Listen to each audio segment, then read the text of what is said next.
बहुत जमाना पहले एक सरसब्ज और न खत्म होने वाले जंगल के दिल में एक नन्ही बच्ची रहती थी जिसका नाम इमारा था।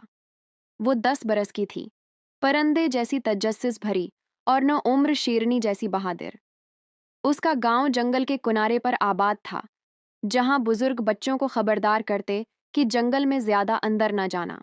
लेकिन इमारा मुख्तलिफ थी। वो जंगल को चाहती थी, पत्तों की सरसराहट, शोख तोते और चमकती हुई नदियां। वो जानना चाहती थी कि जंगल में कौन सा राज छिपा है। एक रात जब चांदनी दरख्तों पर चांदी की तरह चमक रही थी, इमारा को नींद न आई। वो खिड़की के पास बैठी जंगल को देख रही थी कि अचानक कुछ नामुमकिन सा देखा। सबसे पुराना दरख्त, जिसे गांव वाले सोता हुआ दीव कहते थे, हल रहा था। इसकी जड़ें जमीन से निकल आएं और उसका बड़ा तना कदम बेह कदम चलने लगा। इसकी शाखें बाजुओं की तरह झूम रही थीं और उसके पत्ते यूं झलमला रहे थे जैसे उनमें अपनी रोशनी भरी हो। इमारा ने हैरत से कहा, एक चलता हुआ दरख्त, कोई यकीन नहीं करेगा। वो फौरन लालटीन उठाकर छोटा सा थैला कांधे पर डालकर आहिस्ता से घर से निकल गई। इसका दिल जोर जोर से धड़क रहा था, मगर उसका तजस्सुस खौफ से ज्यादा ताकतूर था।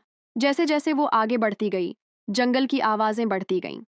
अलो बोल रहे थे, मेंढक टर्रा रहे थे और झेंगर गंगना रहे थे। चलते दरख्त ने जमीन पर बड़े बड़े निशान छोड़े थे। जहां उसकी जड़ें दबती थीं, वहां खड़े पड़ गए थे। इमारा एहतियात से उनके पीछे चलती गई।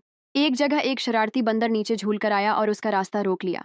छोटी सी जान, खतरे के पीछे क्यों जा रही हो? बंदर ने कहा।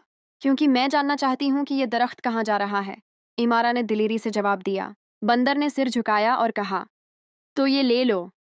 उसने एक हमवार पत्थर उछाला जो हल्की रोशनी दे रहा था। अंधेरों में ये तुम्हें रास्ता दिखाएगा, इमारा ने शुक्रिया कहा और चलती रही। कई घंटों के बाद दरख्त आखिर एक खुली जगह पर रख गया। इसकी जड़ें मड़ने लगें, तना झुक गया और आहिस्ता आहिस्ता जमीन के अंदर धंसने लगा। इमारा की आंखें फैल गईं। दरख्त के नीचे जड़ों की बनी हुई एक जीनादार सीढ़ी थी जो जमीन के अंदर घूमती जा रही थी। इसके हाथ कांप रहे थे, मगर उसने पत्थर को मजबूती से पकड़ा और खुद से कहा, तजस्सुस मुझे यहाँ लाया है, हिम्मत मुझे आगे ले जाएगी।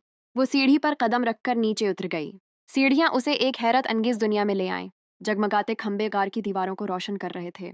बिल्कुल साफ नदियां बह रही थीं और उन पर बैलों से बने पल थे। जानवर रखटे चल रहे थे, शेरों के साथ हरन, अल्लू के साथ खरगोश। दरमियान में जड़ों और फूलों से बनी एक शानदार तख्ती थी। इसी तख्त पर चलता हुआ दरख्त बैठा था, अब साकिन। इसके तने पर चेहरा अभरा हुआ था और आंखें अंबर की तरह चमक रही थीं। खुश आमदीद बहादुर बच्ची। दरख्त की आवाज कड़कदार बादल जैसी मगर बारिश की तरह नरम थी। इमारा ने झुककर सलाम किया, हालांकि उसके घुटने लर्ज रहे थे। आप आज रात क्यों चले? उसने पूछा। दरख्त की शाखें हिलें। हर 100 साल बाद मैं जागता हूं ताकि किसी अहल को अपना राज बता सकूं। ये बादशाही इसलिए जिंदा है कि तुम जैसे लोग सच की तलाश करते हैं, लेकिन इल्म के साथ जिम्मेदारी भी आती है। क्या तुम ऊपर वाले जंगल की हिफाजत करोगी? इमारा ने अपने गांव को याद किया कि कैसे लोग दरख्त काटते थे, बेसूचे समझे शिकार करते थे और कभी ये ना सोचते थे कि जंगल के अंदर भी जिंदगी है। उसने कमर सीधी की और कहा, हाँ, मैं करूंगी। दरख्त ने एक चमकती हुई शाख झुकाई और उमारा के हाथ में एक पता रखा। इस पत्ते की रगें सुनहरी थीं और रोशनी से झलमलाती थीं। ये आम पता नहीं है, दरख्त बोला। ये तुम्हें तुम्हारे वादे की याद दिलाएगा। जब भी जंगल दुख उठाएगा, ये तुमसे सरगोशी करेगा और तुम्हें जवाब देना होगा। जानवर आहिस्ता आहिस्ता खुशी से बोले, जैसे वो उसे अपनी मुहाफिज मान रहे हों। अचानक जमीन हिलने लगी। जड़ें लपटकर इमारा को नरमी से ऊपर वापस ले आए। जब उसने आंखें खोलें तो वो जंगल के किनारे पर थी। सूरज तुलुआ हो रहा था और गांव जाग रहा था।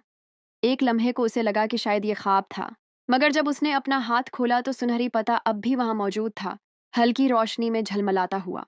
इमारा मुस्कुराई। उसे मालूम हो गया था कि अब वो जंगल का सबसे बड़ा राज जानती है और उसका दिल पहले से भी बड़ा महसूस हुआ। इस दिन के बाद से वो जंगल की हिफाजत के लिए काम करने लगी।